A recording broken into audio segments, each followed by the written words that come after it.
Hello dear learners, today I am going to explain the sound of music. Basically इस chapter के दो part हैं. First is based on Evelyn Glennie and second part is of Bismillah Khan. So let's start the chapter.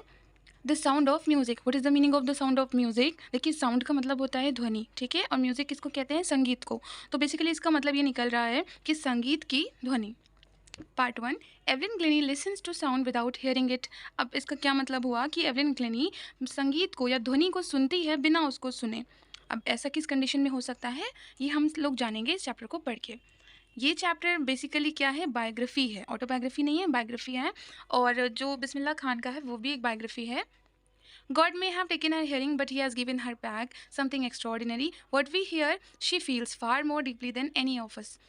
देखिए, जब भी आप किसी sentence को डबल इन्वर्टेड कॉमास में देखिए तो हमेशा आप ये चीज़ समझ जाना कि ये किसी की कही गई स्टेटमेंट है. ये हमें आगे चल के पता चलेगा कि ये बात किसने कही है. ओके, तो यहाँ पे ये बताया जा रहा है कि भले ही गॉड ने, ऊपर वाले ने उसकी सुनने की क्षमता या उसकी सुनने की जो शक्ति है वो छीन ली है, लेकिन उन्होंने उसको कुछ एक्स्ट्रा ऑर्डिनरी दिया है, कुछ उसको उससे भी स्पेशल चीज़ उसको बदले में दी है.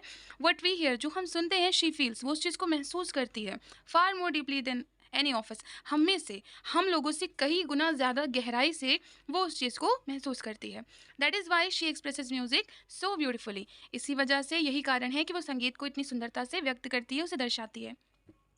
Read the following account of a person who fought against a physical disability and made her life a success story. ये following account, ये जो एक पर्सन के बारे में पर्टिकुलर पोर्शन दिया गया है आपको पढ़ने के लिए, इसको पढ़िए, जिसने अपनी डिसेबिलिटी, उसने अपनी कमियों से लड़ाई करी. मतलब हालांकि उसके अंदर फिजिकल डिसेबिलिटी थी, बट स्टिल उसने अपनी लाइफ को सक्सेसफुल बनाया और उसने सक्सेस को अचीव किया. Rush hour crowds jostle for position on the underground train platform. देखिए, रश आवर, रश का मतलब होता है भीड़ भाड़, और आवर का मतलब होता है कि दिन में कई घंटे ऐसे होते हैं कि जब बहुत ज़्यादा भीड़ भाड़ होती है. ठीक है, क्राउड्स का मतलब है कि भीड़. जॉसल मीन्स होता है टू पुश समवन, ठीक है, धक्का देना. For position on the underground, किस चीज़ के लिए लोग एक दूसरे को पुश कर रहे थे? पोजीशन, अपनी जगह लेने के लिए, अपना स्थान लेने के लिए, अंडरग्राउंड ट्रेन प्लेटफॉर्म पे. A slight girl looking younger than her 17 years. Slight girl means क्या होता है? छोटी सी दुबली सी लड़की. ये किसकी बात हो रही है? एवलिन ग्लेनी की. कि एक दुबली पतली सी लड़की, छोटी सी, जो कि भले ही 17 साल की थी लेकिन वो अपनी उम्र से कम नजर आ रही थी. वॉज नर्वस येट एक्साइटेड, जो कि घबराई हुई थी लेकिन वो एक्साइटेड भी थी, उसको थोड़ी सी खुशी भी थी. किस बात की? As she felt the vibrations, क्योंकि उसको वो कंपन महसूस हो रही थी, उसको वाइब्रेशन महसूस हो रही थी ऑफ द अप्रोचिंग ट्रेन. किस चीज़ की उसको वाइब्रेशन फील हो रही थी? जो ट्रेन आ रही थी. अप्रोचिंग हेयर मीन्स आने वाली. जो ट्रेन आ रही थी उससे, उसकी यूजुअली क्या होता है, हम लोग जब ट्रेन प्लेटफॉर्म पे खड़े होते हैं तो हमें उसकी वाइब्रेशन फील होती है. It was her first day at the prestigious royal Academy of music in London. देखिए, प्रेस्टिजियस की मीनिंग होती है फेमस, प्रसिद्ध. तो अब क्या था, वो उसका पहला दिन था एक बहुत ही प्रसिद्ध, जो कि लंदन में थी. क्या थी? Royal Academy of music. Music सिखाने की एक अकेडमी थी जो कि लंदन में थी. And daunting enough for any teenager fresh from a Scottish farm. और ये चीज़ एक छोटी सी लड़की जो कि टीनेजर है, ठीक है, उसको डराने के लिए काफ़ी थी. डॉन्टिंग का मतलब होता है डराना, ठीक है, जो कि कहाँ से आई थी? स्कॉटिश फार्म, स्कॉटलैंड के एक छोटे से गाँव से आने वाली लड़की के लिए ये चीज़ ऑब्वियस सी बात है डराने वाली थी.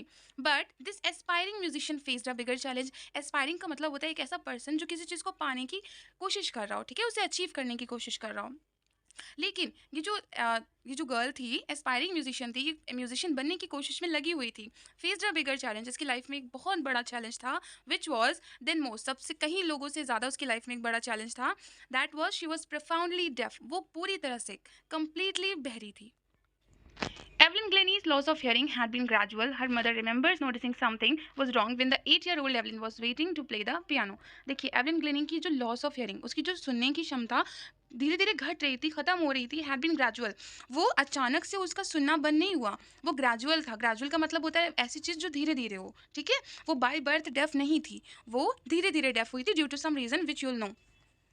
हर mother remembers noticing something was wrong. उसकी मम्मी को एक बार याद आता है, यानी कि वो कुछ सोचती हैं कि कुछ तो गड़बड़ है. जब कब उन्हें ये गड़बड़ लगती है? जब जो 8 ईयर्स की एवलिन थी वो पियानो को बजाने के लिए वेट कर रही थी. They called her name and she didn't move. किसी ने उसको बुलाया, दे कॉल्ड हर नेम, किसी ने उसका नाम लिया और वो मूव नहीं करी, वो बिल्कुल भी हिली नहीं, ठीक है. I suddenly realise she hadn't heard. तो ये देखिए, यहाँ पे अगेन ये जो स्टेटमेंट है ये डबल इन्वर्टेड कॉमास के बीच में है.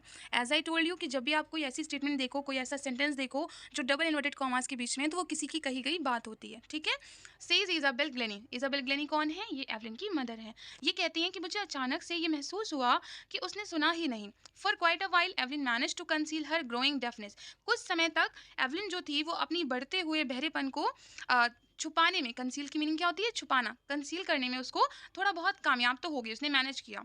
किससे मैनेज किया? किससे छुपाया? फ्रॉम फ्रेंड्स एंड टीचर्स, अपने दोस्तों से, अपने अध्यापकों से उसने अपने बहरेपन को कुछ समय तक छुपा लिया। But by the time she was 11, लेकिन जब उसकी उम्र कितने साल की हुई? 11 साल की। Her marks had deteriorated and her head mistress urged her parents to take her to a specialist. आगे वर्ड है specialist, I am again explaining here कि लेकिन जब वो 11 साल की हुई तो उसकी जो हेड मिस्ट्रेस थी, उनको ये पता चला कि एवलिन के मार्क्स कम आने लगे हैं, तो उन्होंने उनके पेरेंट्स को बुलाया, उन्हें आग्रह किया कि इसको किसी स्पेशलिस्ट, किसी डॉक्टर के पास लेकर जाएं। तो यहाँ पे एक बात क्लियर हो रही है कि एवलिन की जो लॉस ऑफ हियरिंग है उसको पहली बार नोटिस किया गया जब वो 8 साल की थी। और किसने नोटिस किया? उसकी मम्मा ने। ठीक है। It was then discovered that her hearing was severely impaired as a result of gradual nerve damage.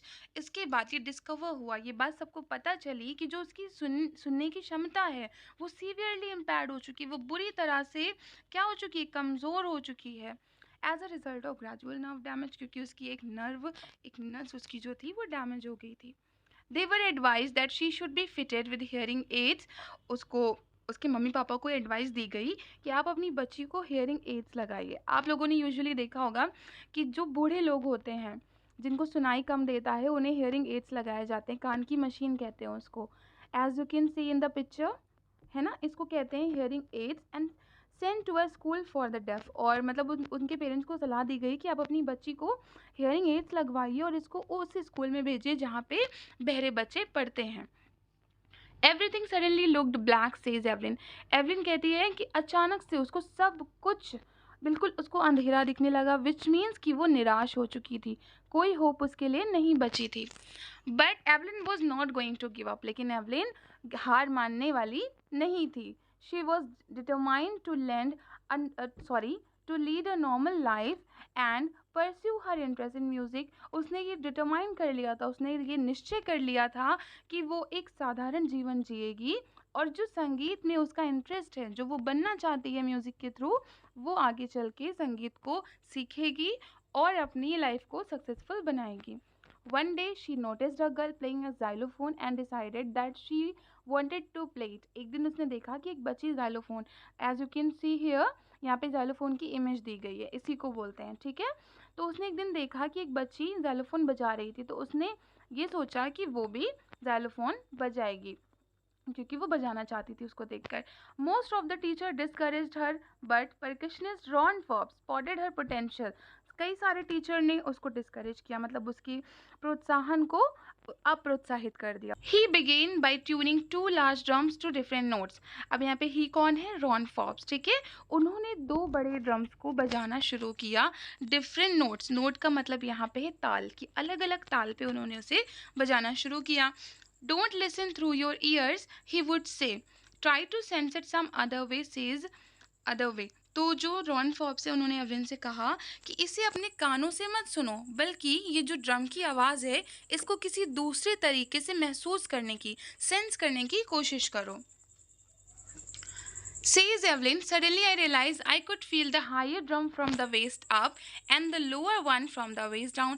तो अब एवलिन क्या कहती है कि जैसे ही रॉन फॉर्ब्स ने उसे वो एक्सरसाइज कराई, तो जो उसको बड़े ड्रम की आवाज़ थी वो उसे, वेस्ट का मतलब होता है कमर, ठीक है, तो उससे वो आवाज़ कमर के ऊपर वाले हिस्से में महसूस हो रही थी। आवाज़ इन द सेंस वाइब्रेशन, है ना, जब वो ड्रम बजा रहे थे तो उसमें से वाइब्रेशन निकल रही थी जो कि एवलिन को वेस्ट के ऊपर वाले हिस्से पे महसूस हो रही थी।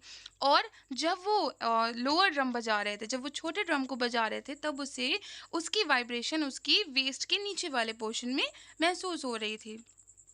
Then the rest was sheer determination and hard work. अब जो बचा था, रेस्ट की 2 मीनिंग होती है, एक तो आराम करना और एक बचा हुआ बाकी। अब क्या बाकी था? शी डिटर्मिनेशन, दृढ़ निश्चय बचा था, है ना, किस लिए? हार्डवर्क के लिए, कठिन परिश्रम करने के लिए सिर्फ उसके पास अब दृढ़ निश्चय बचा हुआ था। She never looked back from that point onwards. उस समय के बाद से उसने कभी पीछे मुड़कर नहीं देखा। She toured the United Kingdom with a youth orchestra and by the time she was 16, उसने यूनाइटेड किंगडम की यात्रा करी, किसके साथ? यूथ ऑर्केस्ट्रा के साथ। By the time she was 16, उस समय उसकी उम्र थी 16 वर्ष। ऑर्केस्ट्रा क्या होता है, एक ग्रुप होता है जिसमें कि बहुत सारे लोग होते हैं और वो अलग अलग इंस्ट्रूमेंट को बजाते हैं, ठीक है। She had decided to make her music her life, उसने ये डिसाइड कर लिया था, उसने ये निश्चय कर लिया था कि वो संगीत को ही अपना जीवन बनाएगी। She audition for the Royal Academy of music and scored one of the highest marks in the history of the academy. उसने ऑडिशन दिया रॉयल अकेडमी में और उसने अब तक का सबसे ज़्यादा नंबर स्कोर किया, मतलब उसके ऑडिशन देने से पहले किसी ने इतने नंबर नहीं अचीव करे थे जितने नंबर एवलिन ने अचीव किए। She gradually move from orchestral work to solo. Solo means होता है अकेले परफॉर्म करना, ठीक है। तो धीरे धीरे, ग्रेजुअली मीन्स धीरे धीरे वो आगे बढ़ी, मूव्ड किससे आगे बढ़ी, ऑर्केस्ट्रल वर्क से आगे बढ़ के उसने सोलो परफॉर्मेंस शुरू किया, अकेले परफॉर्म करना शुरू किया। At the end of her 3 year course, जब उसके 3 साल के कोर्स का अंत करीब आया, she had captured most of the top awards. तब तक उसने कोर्स कंप्लीट करते वक्त के अंत तक उसने सबसे ज़्यादा उच्च, सबसे ज़्यादा हाई अवार्ड्स को अचीव कर लिया था। एंड फॉर ऑल दिस, और इन सभी चीज़ों के लिए Evelyn won't accept any hint of heroic achievement, और इन सभी चीज़ों के लिए वो ये नहीं मानती कि उसने वीरता वाला, उसने कोई महान काम किया है, उसने कोई बहुत वीरता वाली उपलब्धि हासिल करी है, मतलब एवलिन इस चीज़ को नहीं मानती, उसको लगता है it is ordinary.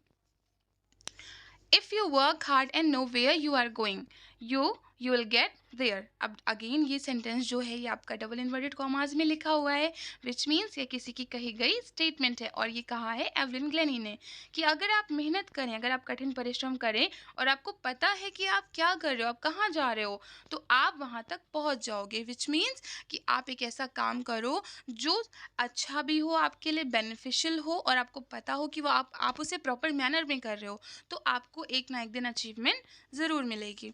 And she got right to the top, और वो उस ऊंचाई तक पहुंची भी जहां उसने चाहा था, वो उस ऊंचाई तक पहुंच भी गई। The world's most sought after multi percussionist with the mastery of some 1000 instrument. Sought after का मतलब होता है एक ऐसी चीज़ जिसके पीछे कई लोग भाग रहे हो, है ना। आफ्टर मीन्स पीछे, और सॉट मतलब जिसको कई लोग पाना चाह रहे हो। तो दुनिया की ऐसी चीज़ जिसके पीछे कई लोग भाग रहे हैं, मल्टी परकशनिस्ट, वो क्या बन गई थी, मल्टी परकशनिस्ट बन गई थी, यानी कि उसे कई सारे इंस्ट्रूमेंट को प्ले करना आ गया था, ठीक है।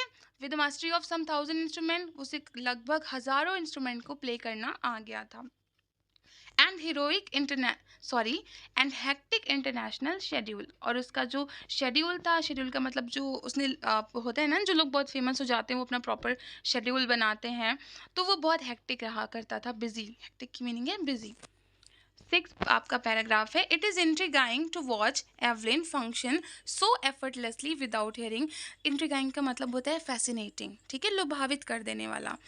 तो यहाँ पे कहा जा रहा है कि एवलिन को परफॉर्म करते हुए देखना बहुत ही ज़्यादा फैसिनेटिंग है, उसको देख के लोग खो जाते हैं, लोग ये सोच में पड़ जाते हैं कि बिना सुने वो इतना एफर्टलेसली, ऐसा लगता है कि वो मेहनत ही नहीं कर रही है। In our 2 hour discussion she never missed a word. हमारे 2 घंटे की बातचीत के दौरान उसने एक भी शब्द को मिस नहीं किया, एक भी शब्द को उसने छोड़ा नहीं। Men with bushy beards give me trouble। Again ये सेंटेंस डबल इन्वर्टेड कॉमास में है, ये कहा है एवलिन ने, ठीक है। वो कहती है कि वो आदमी जिनकी बहुत लंबी लंबी दाढ़ी होती है वो मुझे बहुत परेशानी देते हैं, मुझे बहुत परेशान करते हैं। वो ये स्टेटमेंट हंसते हुए कहती है, ठीक है। It is not just watching the lips, it's the whole face specially the eyes. वो कहती है कि सिर्फ पूरा चेहरा ही नहीं देखना होता है, स्पेशली खास करके मुझे आंखों को भी देखना होता है। She speaks flawlessly with a Scottish lilt. Lilt की मीनिंग होती है लहजा, बात करने का तरीका, ठीक है। तो वो बिना, फ्लॉलेसली की मीनिंग होती है बिना गलती करे, यानी बिना अटके। वो स्कॉटलैंड के लहजे में बोलती है, बिकॉज वो कहाँ से बिलोंग करती थी, स्कॉटलैंड से, ठीक है। My speech is clear because I could hair till I was 11। Evelyn Glenny कहती है कि मेरी जो स्पीच है, मेरा जो बात करने का तरीका है, वो इसलिए इतना साफ़ है, इतना सही है, क्योंकि जब तक मैं 11 साल की थी तब तक तो मैं सुन सकती थी ना, मैं कम्प्लीटली डेफ 11 साल के बाद हुई। शी सेज, वो कहती हैं, but that doesn't explain how she manage to learn French and master basic Japanese. लेकिन इससे ये पता नहीं चल पाया कि एवलिन ग्लेनी ने फ्रेंच और मास्टर जापनीज़ कैसे सीखा, ये बात नहीं क्लियर हो पाई। In through As for music, she explains, it pours in through every part of my body. संगीत के लिए वो बताती है कि जो संगीत है, जो साउंड, जो ध्वनि है, वो मेरी बॉडी में प्रवेश करता है, मेरी बॉडी के हर एक पार्ट में प्रवेश करता है. It tingles in the skin, my cheekbones and even in my hair. ये टिंगल करता है, ये सनसनाहट यानी ये वाइब्रेट करता है मेरी स्किन में, मेरे चीक बोन्स, मेरे गाल की हड्डियों में, और इवन इन माई हेयर, और बल्कि मेरे बालों में भी. When she plays the xylophone, she can sense the sound passing up the stick into her fingertips. जब वो xylophone बजाती है तब उसको ये महसूस होता है कि वो साउंड को, उस ध्वनि को महसूस कर सकती है, जो कि उस स्टिक के थ्रू उसकी फिंगर टिप्स पे, उसको फिंगर टिप्स कहते हैं जो उंगली का सबसे ऊपरी हिस्सा होता है, ठीक है, उसको फिंगर टिप्स बोलते हैं, वहाँ पे इसको फील होता है. By leaning against the drum, ठीक है, ढोल के सहारे, ढोल के through she can feel the resonances. Resonances का मतलब होता है गूंज, ठीक है, ध्वनि की गूंज. फ्लोइंग इनटू हर बॉडी, तो जब वो आगे जब वो ड्रम वगैरह बजाती है तो उसकी रेजोनेंसेस, जब उसकी वाइब्रेशन को वो फील करती है तो उसको महसूस होता है कि ये उसकी पूरी बॉडी में फ्लो कर रहा है. On a wooden platform, she removes her shoes so that the vibrations pass through her bare feet and up her legs. तो जब भी वो किसी लकड़ी के प्लेटफॉर्म पे चढ़ती है परफॉर्म करने के लिए, तो वो वहाँ पे अपने शूज़ को उतार देती है ताकि उसको जो रेजोनेंसेस हैं, जो उसको वाइब्रेशन होती है, वो उसको और अच्छे से फील हो सके, क्योंकि शूज़ रिमूव करने के बाद वो ज़्यादा बेटर तरीके से वाइब्रेशन को महसूस कर सकती है. Moving on. Not surprisingly Evelyn delights her audiences. मतलब ये कोई हैरानी की बात नहीं है. एवलिन अपनी ऑडियंस को, अपने जो देखने वाले हैं उनको हमेशा डिलाइट करती है, उन्हें हमेशा खुश करती है, आनंद देती है उन्हें. In 1991, she was presented with the Royal Philharmonic Society's prestigious Soloist of the Year award. तो ये जो अवार्ड है ये उसे 1991 में मिला था, ठीक है. इस अवार्ड का नाम क्या है? Royal Philharmonic Society's prestigious soloist of the year award, ये उस अवार्ड का नाम है. Says master percussionist James Blade, एक और वहाँ पे टीचर थे संगीत के, म्यूज़िक के, जिनका नाम था जेम्स ब्लेड्स. वो कहते हैं, God may have taken her hearing but he has given her back something extraordinary. What we hear she feels far more deeply than any of us. देखिए ये लाइन हमने चैप्टर के बिल्कुल starting में पढ़ा था. एज आई टोल्ड यू कि double inverted commas में कही गई स्टेटमेंट होती है, तो हमें ये यहाँ पे पता चला कि ये जो बात है, ये जो स्टेटमेंट है, ये किसने कहा था? जेम्स ब्लेड्स ने कहा था कि भले ही भगवान ने उसकी सुनने की क्षमता छीन ली है, लेकिन उन्होंने उसको बढ़ के कुछ और ज़्यादा दिया है. उसके बदले में जो हम सुनते हैं वो उसे महसूस करती है, और हम में से कहीं ज़्यादा गहराई से वो इस चीज़ को महसूस करती है.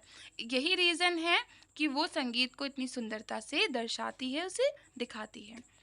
Evelyn confess that she is something of a workaholic. Evelyn इस बात को स्वीकार करती है कि वो एक तरह से वर्कहॉलिक है. वर्कहॉलिक का मतलब होता है एक ऐसा पर्सन जिसको काम का नशा हो, जिसको काम की लत हो. तो एवलिन एक्सेप्ट करती है कि मुझे काम का नशा है, ठीक है. I have just got to work often harder than classical musician. वो कहती है कि मुझे बस काम पे ही जाना होता है. कभी कभी मैं क्लासिकल म्यूजिशियन से ज़्यादा मेहनत करती हूँ, उनसे ज़्यादा कठिन परिश्रम करती हूँ. But the rewards are enormous. लेकिन जो उसके रिवॉर्ड्स होते हैं, जो बदले में मिलता है, वो क्या होता है? इनॉर्मस का मतलब होता है अत्यधिक, और रिवॉर्ड्स मीन्स पुरस्कार. लेकिन मेरी मेहनत का फल भी मुझे अत्यधिक, बहुत ज़्यादा मिलता है. Apart from the regular concerts, लेकिन रेगुलर कॉन्सर्ट तो वो करती थी, मतलब डेली कहीं ना कहीं कॉन्सर्ट उनका लगा रहता था. लेकिन उसके अलावा Evelyn also gives free concert in prisons and hospital. Evelyn prison means जेल, और हॉस्पिटल में फ्री में कॉन्सर्ट दिया करती थी. She also gives high priority to classes for young musician. Priority का मतलब होता है महत्व देना, इम्पोर्टेंस देना, ठीक है. वो यंग म्यूजिशियन को, जो बच्चे सीखना चाह रहे होते हैं, जो एस्पायरिंग म्यूजिशियन होते हैं, उन्हें भी बहुत महत्व देती थी उनको सिखाने के लिए. Ann Richlin of the Beethoven Fund for def Children says. Ann Richlin कहती हैं, she is a shining inspiration for def children. वो कहती हैं कि जो एवलिन ग्लेनी है वो एक चमकती हुई प्रेरणा है उन बच्चों के लिए जो कि डेफ हैं, जो बहरे हैं. They see that there is nowhere that they can not go. अब एवलिन ग्लेनी की अचीवमेंट को देखने के बाद जो डेफ बच्चे हैं वो क्या कहते हैं कि अब ऐसी कोई जगह नहीं है जहाँ वो नहीं जा सकते, विच मीन्स अब जो डिसेबल्ड बच्चे हैं उन्हें ये फील होने लगा है कि ऐसा कोई काम नहीं है जो हम नहीं कर सकते हैं। Evelyn Glennie has already accomplished more than most people twice her age. Evelyn ने ऑलरेडी एकम्प्लिश कर लिया है, उसने सिद्ध कर लिया है जितना कि उसकी उम्र के दुगने लोग भी नहीं कर पाते हैं। She has brought percussion to the front of the orchestra, वो परकशन को ऑर्केस्ट्रा के साथ ले आई है। And demonstrated that it can be very moving, और उसने लोगों को ये सिखाया है, उन्हें डिमॉन्स्ट्रेट किया है कि ये चीज़ वेरी मूविंग हो सकती है, ये चीज़ बहुत अच्छे से चल सकती है। She has given inspiration to those who are handicapped, उसने उन लोगों को इंस्पिरेशन दिया है, उन्हें प्रेरणा दी है जो कि विकलांग हैं। Who look to her and say, जो कि उसको देखते हैं और कहते हैं if she can do it I can, यानी कि जितने भी विकलांग लोग हैं, डिसेबल्ड लोग हैं, जिनमें कमियां हैं, वो लोग एवलिन ग्लेनी को देखते हैं और कहते हैं कि अगर ये कर सकती है तो हम भी कर सकते हैं। एंड नॉट द लीस्ट, और आगे क्या है कि she has given enormous pleasure to millions, यानी कि सिर्फ इतना ही नहीं, उसने इनॉर्मस का मतलब होता है अत्यधिक, बहुत ज़्यादा, प्लेजर टू मिलियंस, उसने बहुत ज़्यादा एंटरटेनमेंट दिया है, खुशी दी है मिलियन लोगों को। चलिए अब बात करते हैं क्वेश्चन आंसर्स की, ठीक है। तो हम कोशिश यही करेंगे कि आपको जितने भी बुक में क्वेश्चन हैं उन्हें एक्सप्लेन कर दें ताकि आपके डाउट्स क्लियर हो जाएं। How old was Evelyn when she went to the Royal Academy of Music, Evelyn कितने वर्ष की थी जब वो लंदन जा रही थी रॉयल अकेडमी ऑफ म्यूज़िक में, ठीक है। तो यहाँ पे हमें क्या बताया गया था, शी वॉज 17 ईयर्स ओल्ड, जब वो रॉयल अकेडमी गई थी तब वो 17 साल की थी। When was her deafness first notice, उसकी बहरापन पहली बार कब नोटिस किया गया, तो इसका आंसर, इसका बहरापन पहली बार तब नोटिस किया जब वो 8 साल की थी। वेन वॉज इट कन्फर्म्ड, उसका बहरापन कब कन्फर्म हुआ, तो जब वो 11 साल की थी तब ये कन्फर्म हो गया कि वो डेफ है। Who helped her to continue with music, किसने मदद करी उसकी संगीत में आगे बढ़ने के लिए, तो इसका आंसर है रॉन फॉब्स, जो कि परकशनिस्ट थे, टीचर थे म्यूज़िक के। What did he do and से, उन्होंने क्या किया और क्या कहा, उन्होंने ड्रम वाली एक्सरसाइज कराई थी, उन्होंने 2 ड्रम बजाए थे और एवलिन से कहा था ट्राई टू उन्होंने क्या कहा था, don't hear it through your ears but sense it some other way, मतलब इसे अपने कानों से मत सुनो बल्कि कोई दूसरे तरीके से इसको महसूस करने की कोशिश करो। Then name the various places and causes for which Evelyn performs, ऐसे कई जगह के नाम बताइए जहाँ के लिए एवलिन परफॉर्म करती थी, तो वो है हॉस्पिटल, प्रिजन्स, है ना, और डेफ बच्चों के स्कूल में, और वो यंग म्यूजिशियंस को बहुत प्रायोरिटी देती थी, ये सारे पॉइंट्स हैं इसमें। How does Evelyn here music, ये क्वेश्चन आपका होमवर्क है, ठीक है, इस पे आप लिखिए। अगर आपको सच में इस चैप्टर को समझना है तो आई होप हम इसको आपको एक्सप्लेन ज़रूर कर देंगे कि क्या है क्वेश्चन में, लेकिन इसका आंसर आपको खुद अटेम्प्ट करना होगा। How does Evelyn here music, Evelyn संगीत को या म्यूज़िक को या ध्वनि को कैसे सुनती है, ठीक है। सो इसका आंसर आप लोग खुद करेंगे। That's all for today. I hope you like the explanation. If you really like it, please do subscribe and share it with your friends.